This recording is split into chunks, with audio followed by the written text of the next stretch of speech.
Hello friends, केम छो बधाने जय अंबे। आज बनाववानी छुं बटाकावड़ा। तो बटाका आ बाफीने लई लीधा छे अने छाल उतारी लीधी छे। पहला हूँ लोट तैयार कर दईश। तो आ चना लोट छे ए लई लईश।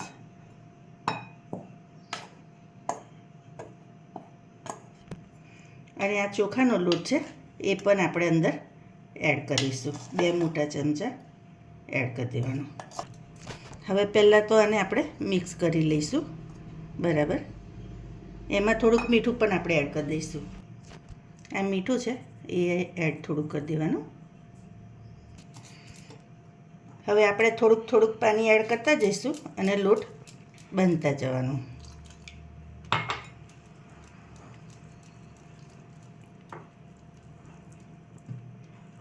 हमेशा लोटने छे ने આવી રીતે થોડુંક પાણી રેડીને જ કરવાનું તમારે, જેથી ગાંઠા ના પડે।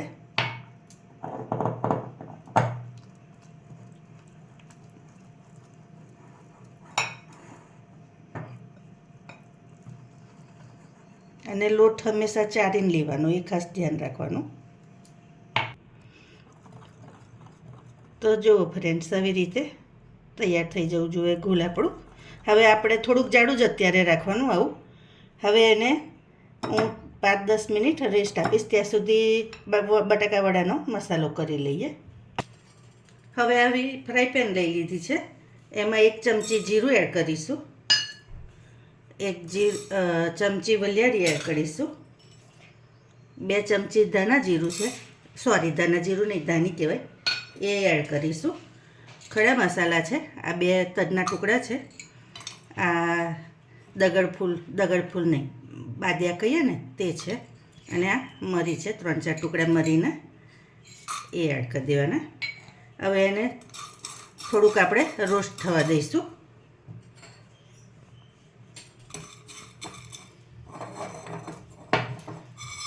આ મસાલો તમે આવી રીતે કરીને એડ કરશો ને તો બટાકાવડા તમને હું ગેરંટીથી કહું કે એનો ટેસ્ટ બહુ જ સરસ આવશે।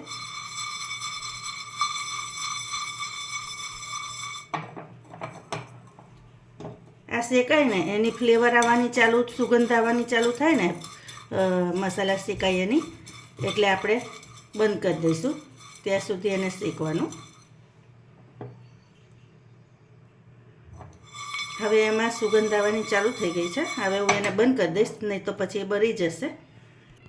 હવે આ મસાલા આપણે પીસવાના છે, તો મિક્સર જારમાં જ હું એક કાઢી લઉં છું। એમાં ફ્રાય પેનમાં રાખશો ને તમે તો વધારે દાજી જશે, એટલે તમારે આમાં કાઢી ઠંડુ થાય એટલે તમારે આને પીસી લેવાનો, એનો પાવડર કરી લેવાનો। હવે પેલો મસાલો ઠંડો થાય છે ત્યાં સુધી આપણે બટાકાને સ્મેશ કરી લઈએ। તો આવી રીતે કરીશ, અડધા હાથથી કરીશ ને અડધા આવી રીતે, તો શું છે એનો ટેસ્ટ સરસ આવે।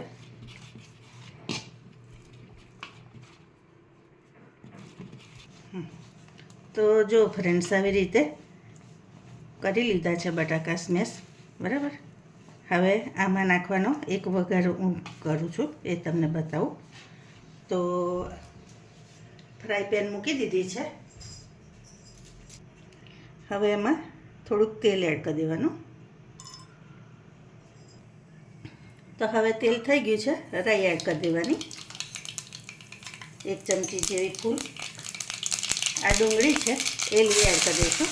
તમને એવું થશે કે એમાં તો વળી ડુંગળી હોય, હા હોય ને, બહુ સરસ લાગે।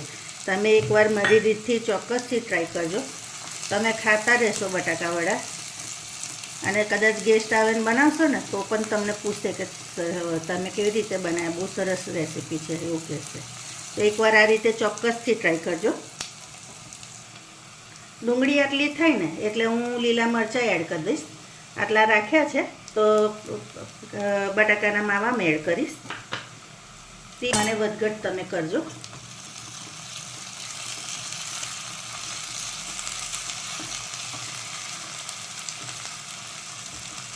હવે આ લીમડાના પાન છે જે ટુકડા કરીને લીધા છે એ એડ કરી દેવાના।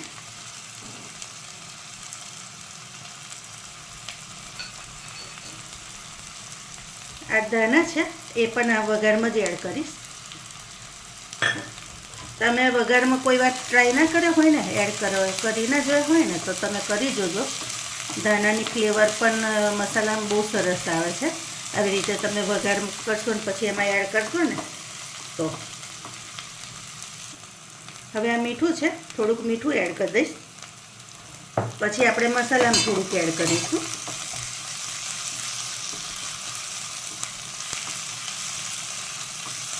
ડુંગળીને આપણે કાચી નહીં રાખવાની, એને પ્રોપર ચડી જવા દેવાની. પછી જ મસાલાને બટાકાના માવામાં એડ કરવાનું. હવે પેલો મસાલો જે બનાવ્યો હતો ને એ આવી રીતે દળી લીધો છે. તો થોડોક હું અંદર મસાલા આમાં રેડીશ, આમાં નાખીશ અને બીજો પેલી બાજુ એડ કરીશ.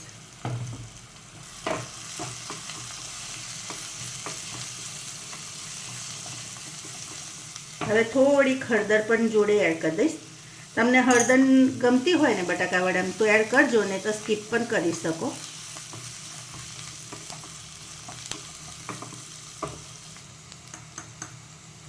આ થોડુંક કાશ્મીરી મરચું છે એ એડ કરીશ.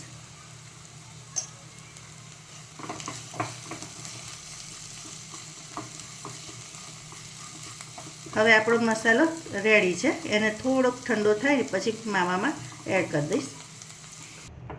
હવે આ મસાલો આપણે આમાં એડ કરી દઈશું.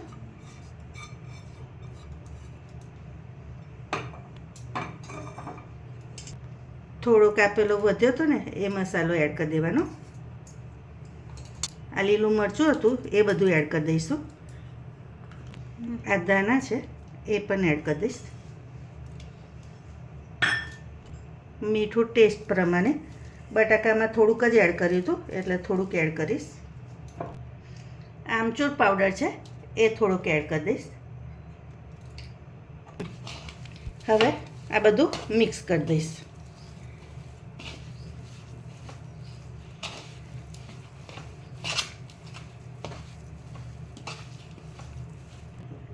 હવે આ દરેલી ખાંડ છે.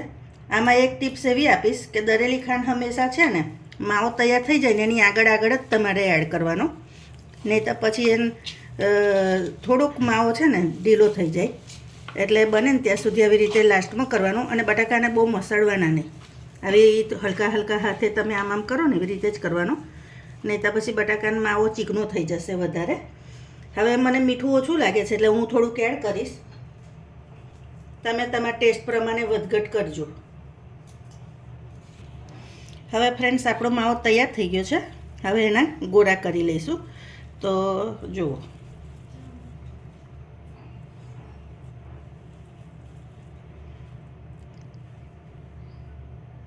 તો આવી રીતે ગોળા નાના મોટા તમને ગમે ને એ રીતે કરી લેવાના.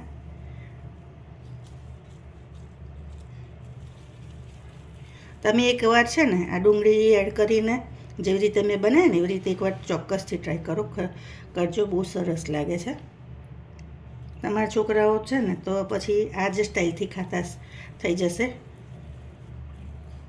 હવે આવી રીતે હું બધા ગોળા કરી લઉં.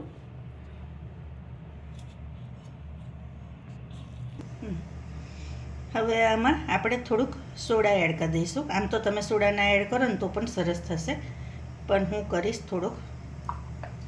અને એની ઉપર થોડુંક પાણી એડ કરી દઈશ.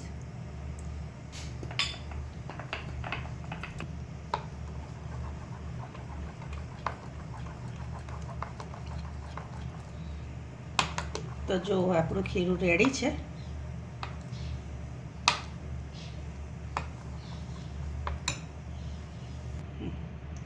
હવે આમાં થોડું ગરમ તેલ એડ કરી દઈશું આપણે અને બરાબર મિક્સ કરી લેવાનું. આનાથી શું થશે કે તમારે બહારનું પડ છે ને બહુ સરસ ક્રિસ્પી થશે.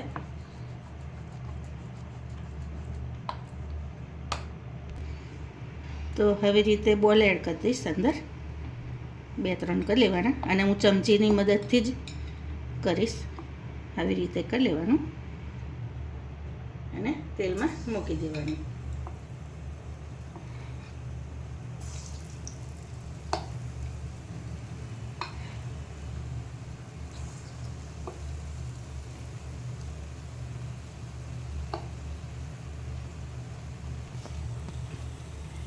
તો જો ફ્રેન્ડ્સ આવી રીતે ઉથલાવતા પુથલાવતા એને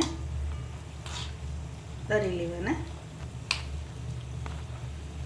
તો જો ફ્રેન્ડ્સ એનો અવાજ આવે છે જો.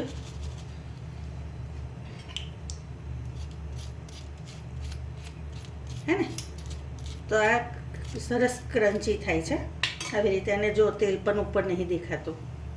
બરાબર, આવી રીતે બનાવજો, બહુ સરસ થશે.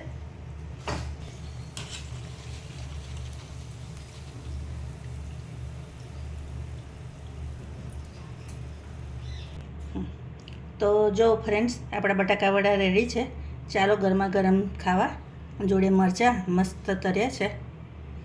મારી રેસીપી કેવી લાગી ચોક્કસથી કહેજો. લાઈક શેર સબસ્ક્રાઈબ કરજો. Thank you.